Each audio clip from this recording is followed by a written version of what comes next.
Guys, it's Orest here in Lviv, Ukraine, and today I'm joined with a nice young fellow from America. And Wes, just an hour ago we crossed the border from Poland, which was quite the experience, guys. And in the previous video you can see how does this work technically.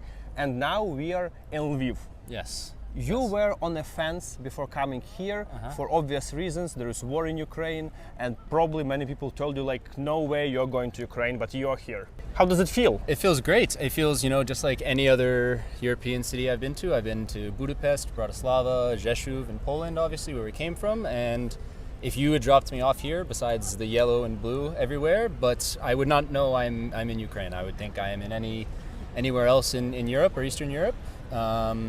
And I really thought it wouldn't be as busy as it is, and I mean it's packed with people. It's honestly, very full.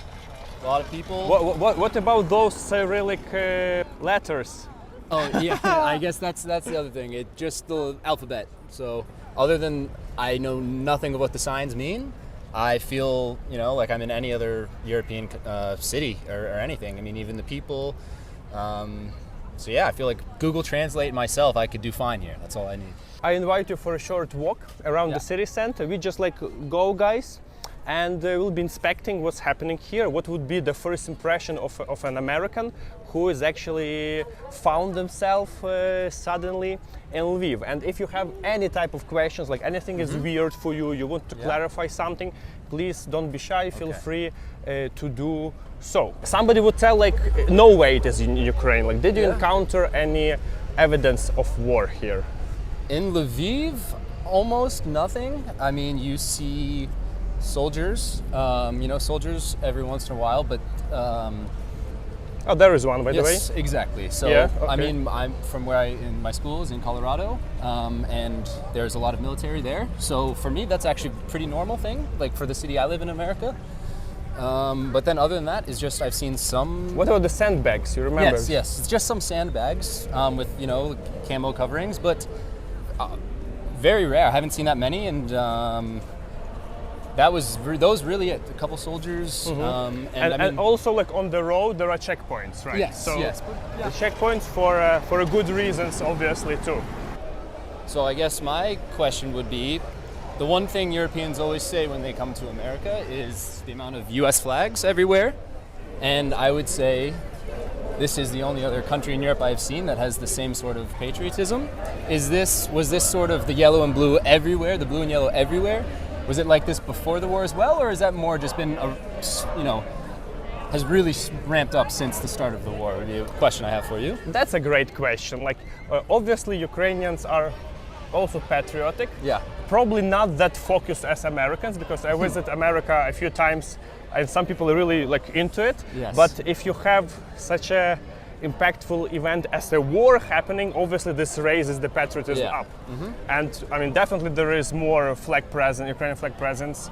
And just an example, like now, what we see over here, guys, this is like a group of like a rather older people in the main square, like one of the squares next to Shevchenko, and they're singing traditional Ukrainian songs.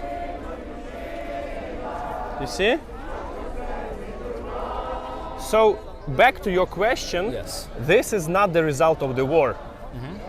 This is a local tradition that every Sunday evening, people of this generation gather on the street, on this particular place, and simply like for an hour or two, they sing the songs from their like maybe youth, from good times, basically, so that's like an example of how patriotic people are, and and how they try to be attached. Because look at this, it's packed with people, right? It's so lively, like really amazing over here. Ukrainians are like general friendly people, we're not aggressive. Historically, Ukraine was always the country which one was so suppressed. So we were always defending ourselves. And just this war, you have the violence and you have to do everything to protect yourself. We are going there, and this is our famous opera house. So an amazing, imposing building, which is the logical finish of this amazing boulevard. Hello, hello, hello.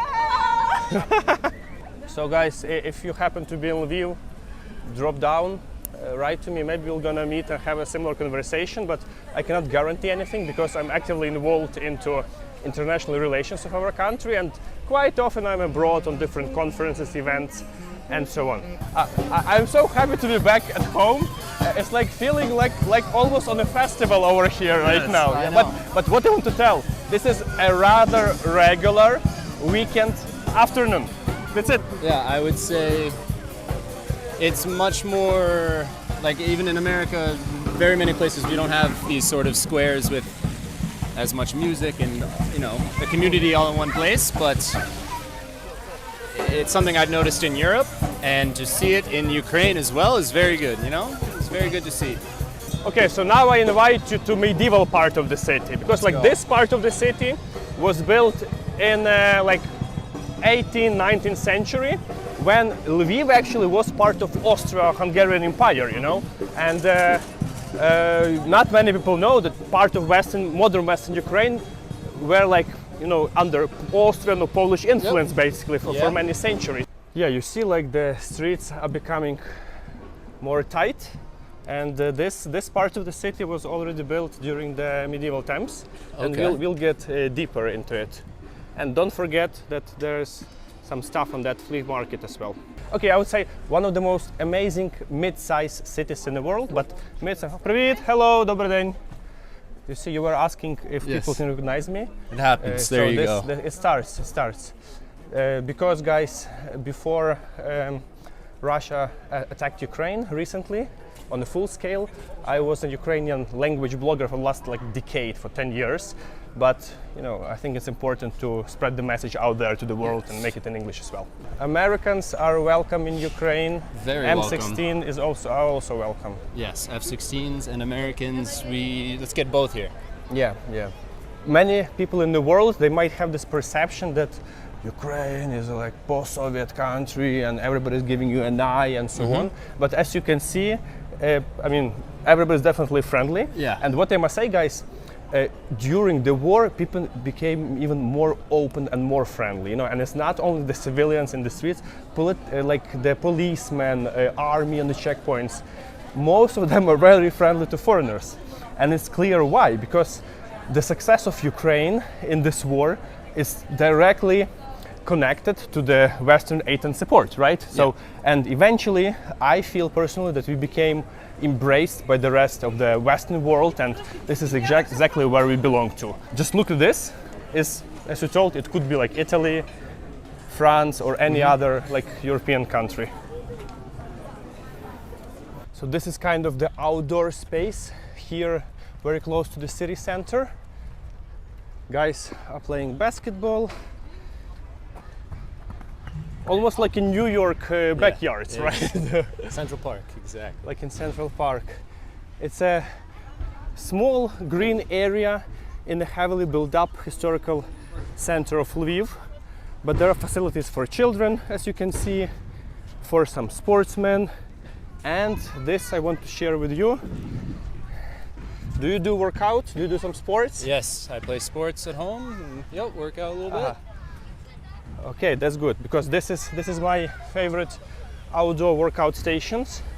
So usually I would go, guys, here every other day with my friends, you know, just to stretch a little bit. So we've got these facilities, and just next there, this is the legacy of America, as you can see, with the skate park, yeah. But you know what? We should also introduce legacy of Ukraine in the United States, because something like this, the outdoor gym, is not really common in the US. Like only in Miami and in like Venice Beach in New York I've seen. Otherwise, it's a mystery. And I have even like a funny story. Like I was traveling in the US. I visited like over 15 different states, and usually I was like jogging and going to place where I can lift myself up. So I was using the children playgrounds, and it was like really weird when the guy alone was coming and they're like lifting him up over there. But I was telling that don't worry, I'm tourist. Because of my accent, they could figure out that. I got you. That's funny. Yeah, no, only some places and some towns in America is it common for these? Like, for example, the town I grew up outside of Boston, there would be things kind of like this, but where I live now, not at all. So it's great. It's awesome to see. It's really nice. You know, you can go for a run and then get a quick workout. Yeah. So that's great.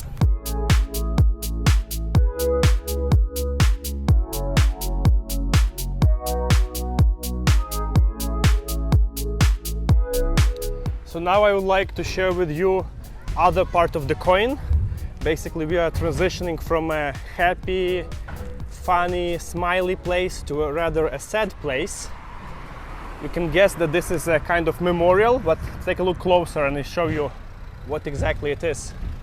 Something what it's worth mentioning is that the war in Ukraine is already lasting for not for 1.5 years.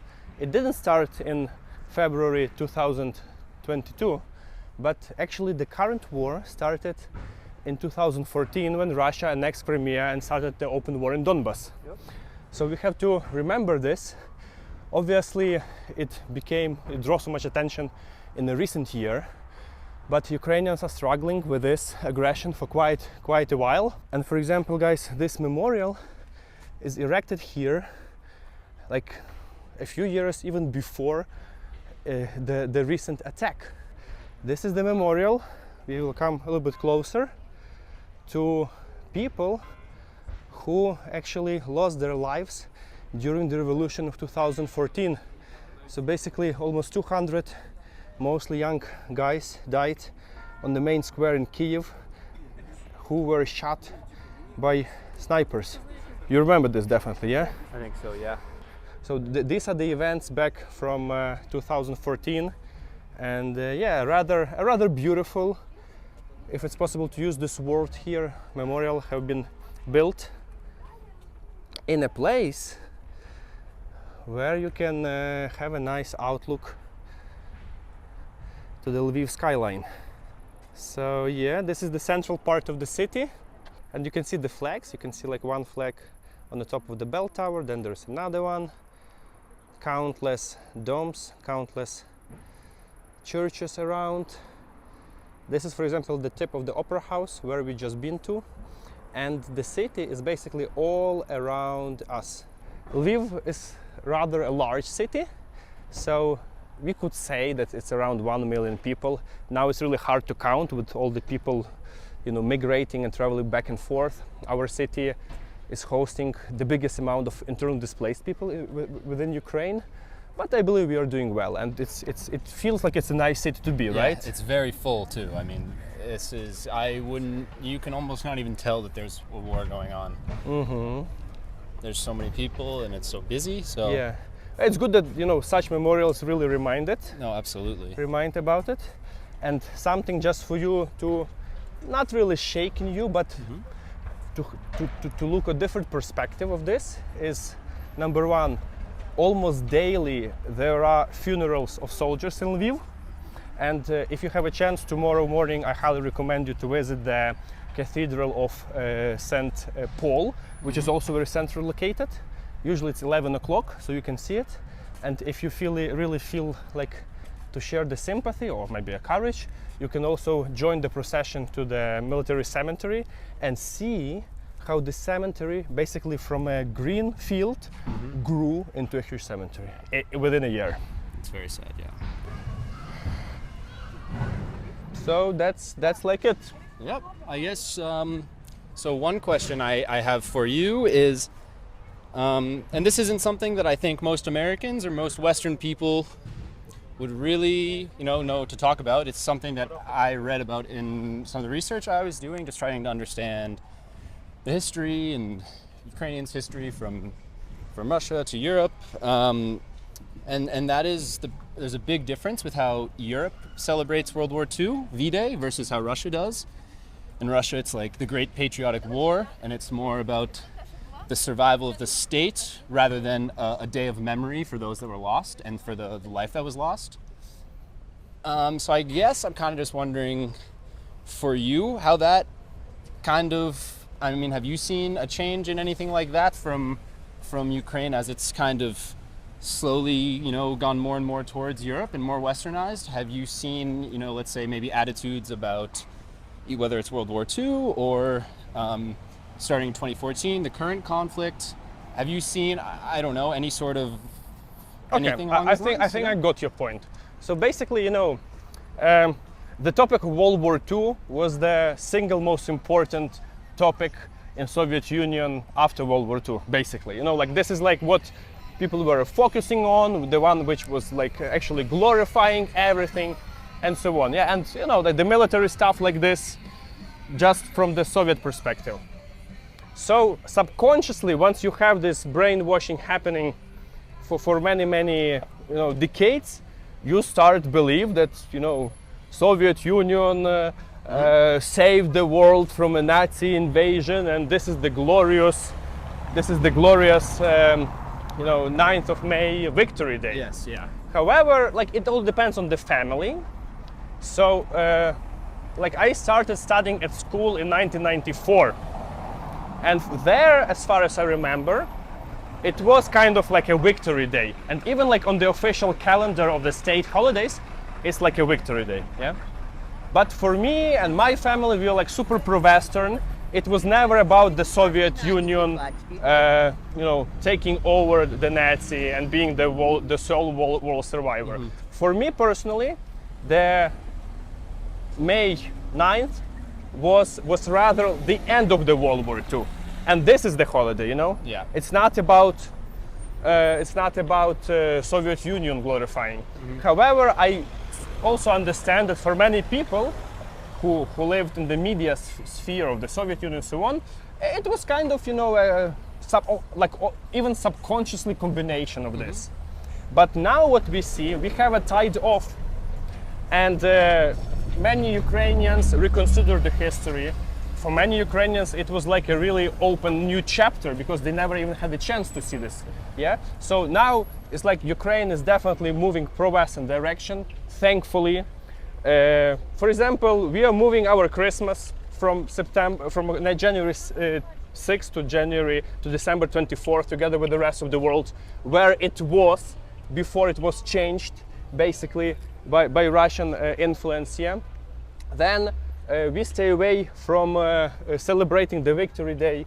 Mm-hmm. Many Ukrainians who were native Russian speakers in the East, because of Russian aggressive assimilation, are also turning back to Ukrainian language. This process is going. Ukraine is definitely now a pro-Western country, and we even have such a phenomenon which is called decommunization. So basically, different Soviet monuments are being turned down. Mm-hmm. Not to remind of this, I would say, the most tragic chapter in the history of our nation. And yeah, so which they had talked about how for Germany following World War II, there was, the Nuremberg trials, there was a coming to terms with the government and society about what had happened and what they had done. But we didn't see this with the Soviet Union. Mm-hmm. So there was, But they will pay the price now, they right? Will, yes. Once we get some F-16s out here. Absolutely. Yeah. All right, so it was a very interesting and fruitful discussion. I think we touched a lot of topics. Guys, if you're interested in anything else, just feel free to write down below in the comment, and I'll make sure to answer this as exhaustively as possible. And I think we did a great job. You did a great job that you came here. Still, there'll be a lot for you to discover, basically, in the city. Absolutely. But as for now, I think we deserve a good dinner. I agree. And we are in this amazing town, which has one of the best gastronomy scenes in the world. Just look at this. This could be easily Italy. This could be somewhere in Germany. This could be something else. People are hanging out. So that's what we will do. We'll have some food. Let's go. Let's do it. What is the name of it? True. Truth. Pravda. Yeah. It's a true beer. True your power. Yeah. There you go. So, cheers. Cheers. But not cheers. In Ukraine we tell budmo. Budmo. Budmo. Budmo. Which means we are or let's exist. Let's exist. Oh, it fits you very well. Yes, very good.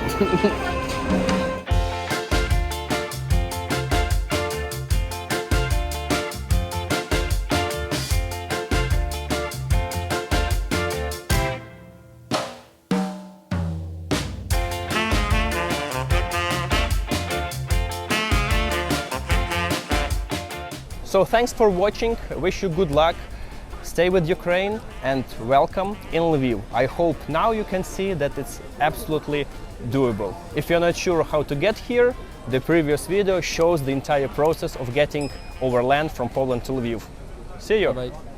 Yep. So, what can you tell us about your experience in Lviv for the last few hours you've been here?